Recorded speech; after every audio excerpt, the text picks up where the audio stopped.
Sir, RTO ऑफिसच्या समोर तुम्ही आज 2 दिवसपासून आमरण उपोषण पे बसलेले आहे.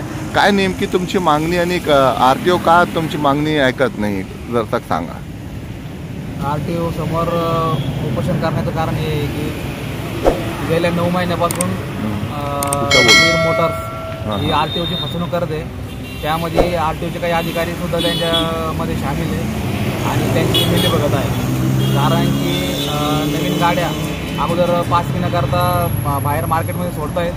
त्यानंतर त्याच गाड्या त्यांचं मीटर रिवर्स करून ग्राहकांना विकून त्यांची फसवणूक करत आहेत. त्याचे पूर्ण एव्हिडन्स माझ्याकडे आहे. गाडी पहिलं विकली. दाखवू शकता का एव्हिडन्स आम्हाला तुम्ही? गाडी याचं गाडी विकल्याचा डिलिव्हरी नोट आहे. 12/11/2023 पहिली गाडी विकली. त्याचे डाऊन पेमेंट भरल्याची पावती, त्याच्यात सर्व्हिसिंग झाल्याची पावती आहे. विदाऊट पासिंग न करता गाडी सर्व्हिसिंग झालेली आहे. 9 महिने 12 महिने ही गाडी बाहेर होती.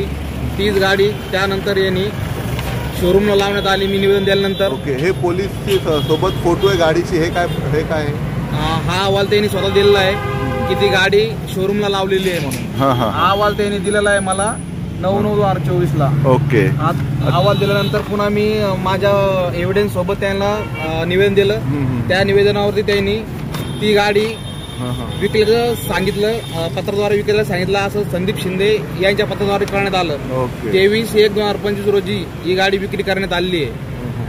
त्याच इंजन नंबरची गाडी आणि त्याच चेसिस नंबरची गाडी ही अगोदर विदाऊट पासिंगची मार्केटमध्ये काढण्यात आली आणि त्यानंतर तीच गाडी 23/1/2025 ला दुसऱ्या ग्राहकाला विकण्यात आली. ही ग्राहकाची फसवणूक आहे आणि आरटीओच्या नियम बाह्य त्यांनी विदाऊट पासिंग करता ही गाडी बाहेर काढली. या गाडीवर काय काम करण्यात आले, बेकायदेशीर काम काय करण्यात आले हे अद्याप माहीत नाही आणि मी याचा फॉलोअप 9 महिने झालेले घेत आहे. तरी मला आरटीओ कुठलीही तक्रार केली त्यावरती कुठलाही मला हे भेटलं नाही. तुमच्या आरटीओवर पण आरोप आहे की आरटीओची मिलीभगत याच्यामध्ये हो बरोबर आहे. कारण की जर आरटीओ अधिकारी पासिंग न करता गाड्या सोडणारच नाही तर हे पुढचे काम होणार नाही.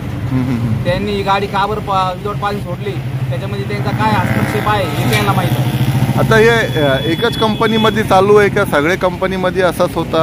सध्या तर मला एकच कंपनी एजन्सीमध्ये आढळून आलंय. कदाचित हे भरपूर करत असेल याची मला दाट शक्यता आहे. पण आता गिराकांनी जे गाडी विकत घेतात त्यांना चौकश कसा राहावे की हे गाडी चालली? या ग्राहकाला हे माहीत सुद्धा नाही की आपण जुनी गाडी विकत घेतलेली आहे, त्याची फसवणूक झाली आहे. माझी आरटीओला विनंती आहे या गाडी इंजन नंबरची गाडी त्याला शोधून त्या नंबर शोधून त्या ग्राहकाला त्याला सांगण्यात यावं का तुझी फसवणूक झाली आहे किंवा कळवून द्यावं.